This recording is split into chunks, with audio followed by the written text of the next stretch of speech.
Today we're in San Jose, which has one of the last 3 Japantowns in the United States.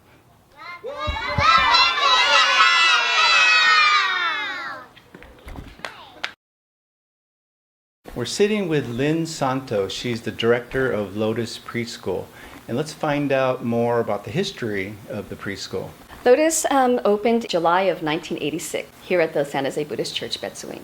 We're licensed for 24. It's a nice small number. We are an academic program in terms of getting the kids ready for kindergarten and all their developmental milestones, but we are really big on learning through play. Here at the Betsuing, the kids get the opportunity to attend service every day at the temple with Rinban Sakamoto or Mikame Sensei. It's a very nice way to start the day and also to learn etiquette. Being in a temple, kids offer incense and sing a song, and they recite the golden chain, which is to be kind and gentle to every living thing. But not only being part of the church, we also get to partake in all the community things. Halloween in Japantown, the kids do Taiko, a program with UIKAI. It's activities with the seniors there, so it's really a win-win for both of us. Go to the Japanese American Museum for Grandparents' Day. We visit the different businesses for the different occasions, be it Girls' Day at Kogura's, Japantown Prepared at Roy Station. So it's just a lot of community things that the kids get to be part of, and it kind of enriches our program. Do you have to be Japanese or part of the Buddhist church? No, not at all. We hope that just being a part of the preschool might lead to steps into learning more about the programs at the Betsuing, the Dharma school. A lot of our kids will go into the scouting program, junior choir, and they become friends. But we welcome all families to come in, local community from afar, so it's really a nice mix. And it's just really nice to see everyone enjoy being together and learning a lot of new things. I know the program is very popular. What's the best way for us to start that process? You can go to the Betsuing's website. It is sjbetsuing.org, and look up Lotus Preschool. And also, if you wanted to contact Lotus directly, it would be through our email, lotuspreschool@yahoo.com. We're a full-year program. We open at 7:30 and close at 5:30. We just have a few vacations throughout the year. Besides academics and learning through play, we do a lot of cultural activities with the kids, learning the Japanese holidays, and we do a lot of Japanese cooking, like we did radio taiso, and just different things of cultural things that make it really interesting here that you probably won't get at very many other schools. And the staff is really awesome in that they just really enjoy sharing all of this with the kids. Hello, hey. Hello. You guys mind? We're doing an interview on Japantown, and I wanted to see if we can ask you some questions. Yeah, of course. Why is Japantown important to you guys? Me personally, I've grown up in Japantown. I went to Lotus when I was 3. Gone to the temple since I was a kid all the way up to now, doing basketball, Boy Scouts, Junior YBA, and then now I come back and give back wherever I can. You have a Minato hat on. Do you work there? Yeah. So I've been working at Minato's for 7-8 years. So it's a real good sense of community, and it's nice. It's so close to the temple in J-Town. And what's your name? Mitchell. What's your name? Nicole. And why is Japantown important? I've been a part of Japantown since I went to preschool also, and then I also work at Minato's, and I've been here for about 8 to 9 years, and Japantown does have a strong sense of community, and I think working here kind of helps me stay connected and just see people. There's a lot of activities and stuff that we do also, and I think everyone is really involved with the church and the community, and yeah, it's really tight-knit and nice. Great. I'm Mitchell as well, the better one. I don't know about that. I think similar to both of them.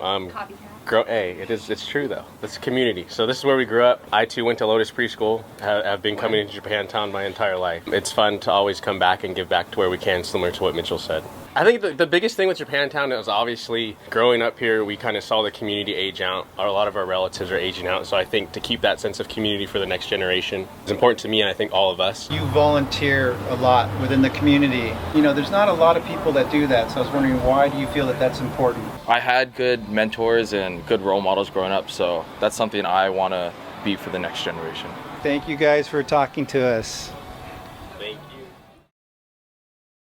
We're at Santo Market, which is located on 6th Street and Taylor. Santo Market is one of our heritage businesses because they've been here for a long time and they've been run by many different generations. Let's find out more of the history with Lynn Santo Yamaichi and Scott Santo. Santo Market opened in 1946, originally on Jackson Street, really close to 6th Street. Originally, it was opened by my father's uncle, George Y. Santo. His son, as well as my father, Earl Santo, had worked there from basically the beginning as well. So they've moved over to 6th and Taylor, and we've been here ever since. The store originally started, it was open to support the Japanese farmers. They provided goods like shoyu, the rice, and all those different things that were familiar to the farmers. And then as the years went on, my dad always said to try and keep the market changing with times. So early on, he had started a lot of the deli type stuff, making sandwiches and bento box. Kind of had both things going, the grocery store plus the deli. The deli actually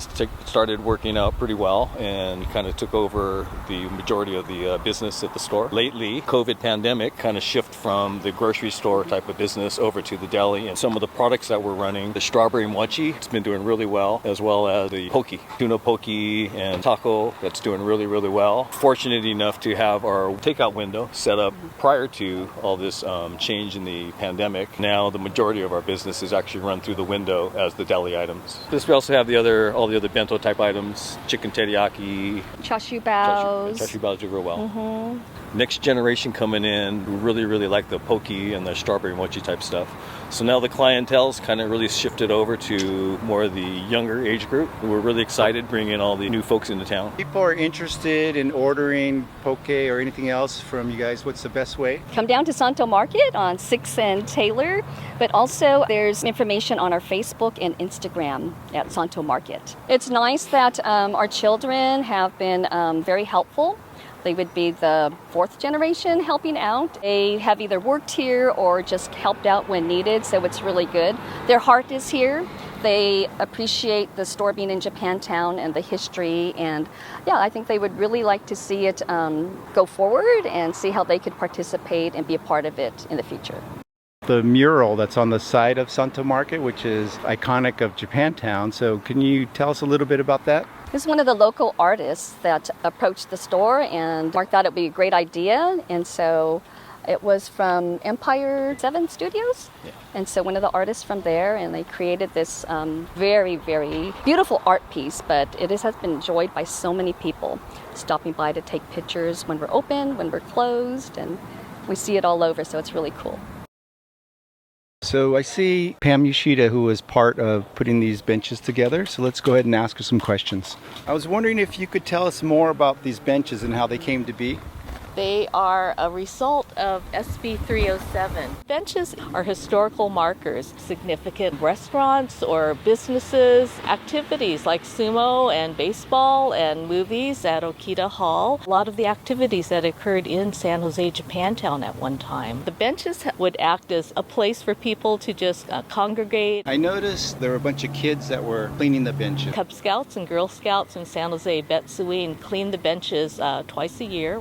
And this little brochure will show you the locations of the granite benches as well as the ikoinoba, and there's a little explanation about the landmarks on the corner of 5th and Jackson also. Right now we're standing in front of the ikoinoba that are located next to Lotus Preschool. Okay, well this is one of 5 ikoinoba. They have a little bit more symbolism connected to them. And the theme of this one is Matsuri, or festival, and family. Tiles were created by Lotus Preschool children. You can see themes like Taiko and things that have to do with Obon and family. There are 3 poles for flying kois, and so the children like to climb on the blocks, on their way to and from Lotus Preschool and the temple. There are 4 other ikoinobas, and across the street at San Jose Buddhist Church is a ikoinoba composed of 3 large stones, and it symbolizes heritage, from Japan.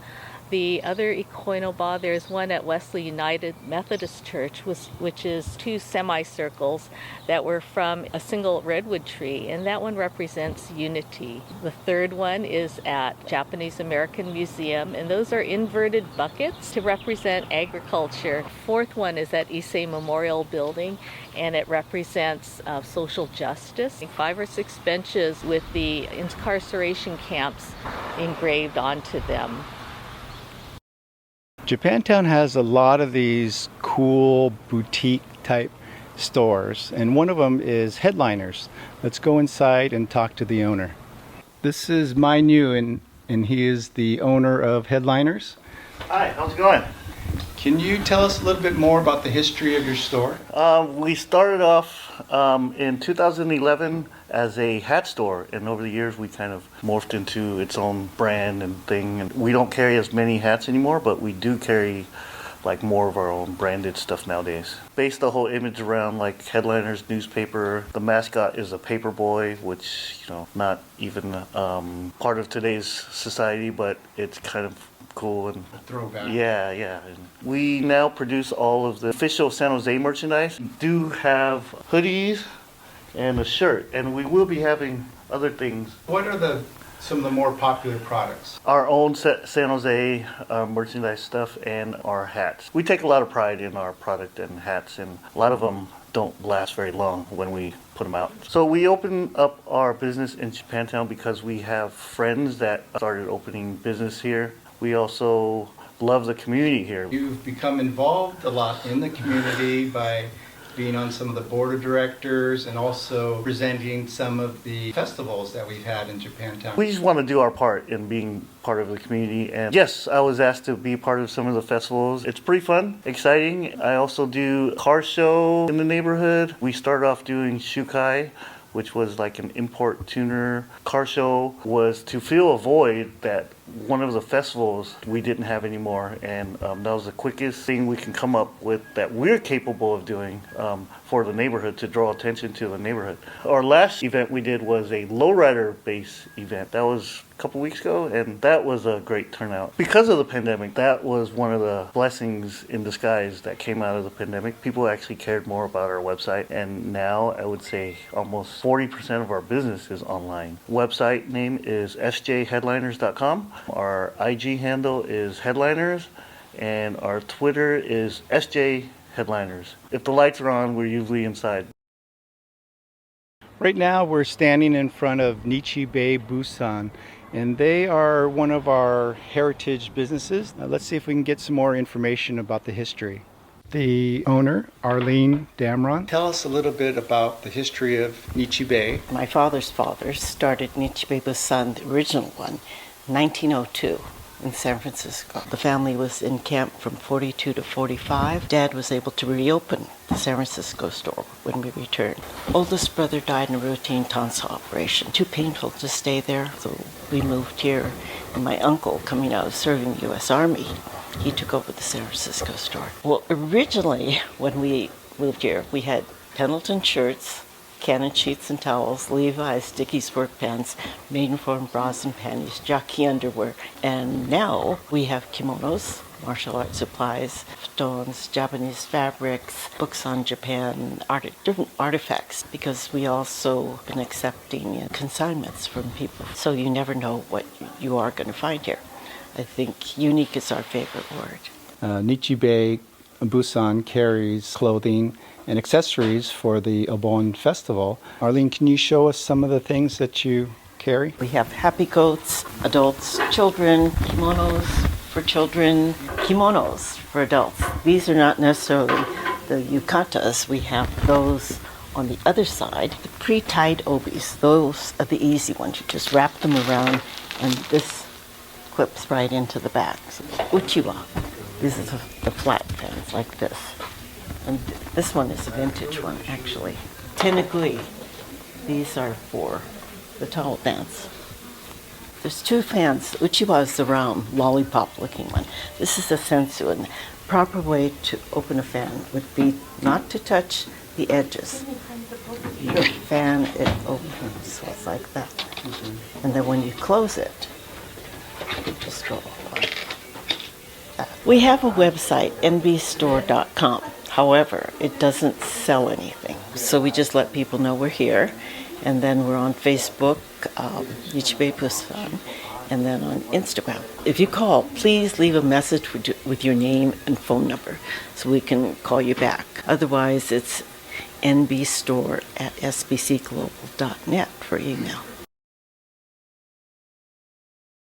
So throughout Japantown, we have a lot of great public art. On the side of the Nichi Bei Bussan store was one of the first large-scale public art pieces in Japantown. 2015, during July, Nosego, nationally, internationally ranked muralist from Philadelphia. And this was funded by a grant from the Knight Foundation. He was brought out by Juan Carlos Araujo from Empire 7 Studios. So Juan Carlos and Anne and William Duran, the three of them worked 10 to 12 hours a day during a huge heat wave. Look at the eyes and walk that way. The eyes will actually follow you, similar to the Mona Lisa. The little butterfly over the nose, 3:30 in the morning, that was the last thing he put. And his flight out was at 3 hours later. So incredible dedication. When I talked to Yis initially, I said, well, I told him about our history, how my dad was a scuba diver, so I don't know if that's why the water's there, and how my brother was a ski instructor, so I don't know why, maybe it's the mountains there, and that we were into huskies and dogs. So maybe that informed part of it. I told him after seeing samples of his work, yes, I'm not going to tell you what to paint. I love your artistry, so whatever you want to do, I think it's up to you. He said, okay, I think I want to do my best work here. I think he did, yes. We're on 6th Street between Taylor and Jackson, and we're meeting with Wisa Uemura, who is the executive director at San Jose Taiko, and Franco Imperial, who is the artistic director. And there's been a lot of activity here, so let's find out more about what's going on and more about San Jose Taiko. Currently, we have a number of programs for kids. We have junior Taiko programs for kids 8 to 9 up through high school, seniors in high school. We have some senior programs where we have some of our staff members teach at our studio or go out to places to teach. We have a Parkinson's recreational class, and it's for folks living with Parkinson's. Yeah, we're very lucky to be able to host these programs, and we're looking forward to seeing how we might expand some of these programs once we move into our space in Japantown. So the Park Plaza behind us is part of design and the development by Shea Developers. Here they have, of course, 2 brand new towers built for housing, and then beyond that, in the dirt lot that is behind the Park Plaza will be the eventual home and permanent space for San Jose Taiko. We're really proud. It's been a 30-year endeavor, something that has preceded my time here as an executive director.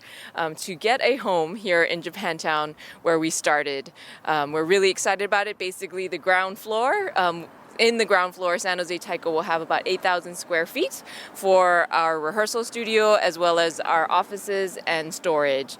And there will also be some community amenity space that we're really excited to see and activate, including bringing back Farmers Market right here in the plaza. So we're talking about opening our space in 2026 sometime. I believe the Park Plaza is intended to finish before the end of this calendar year. So 2023 is the 50th anniversary of San Jose Taiko. We're very proud of achieving that milestone. Coming up, we have on October 14th, please save the date, our 50th anniversary concert called 50 and Beyond.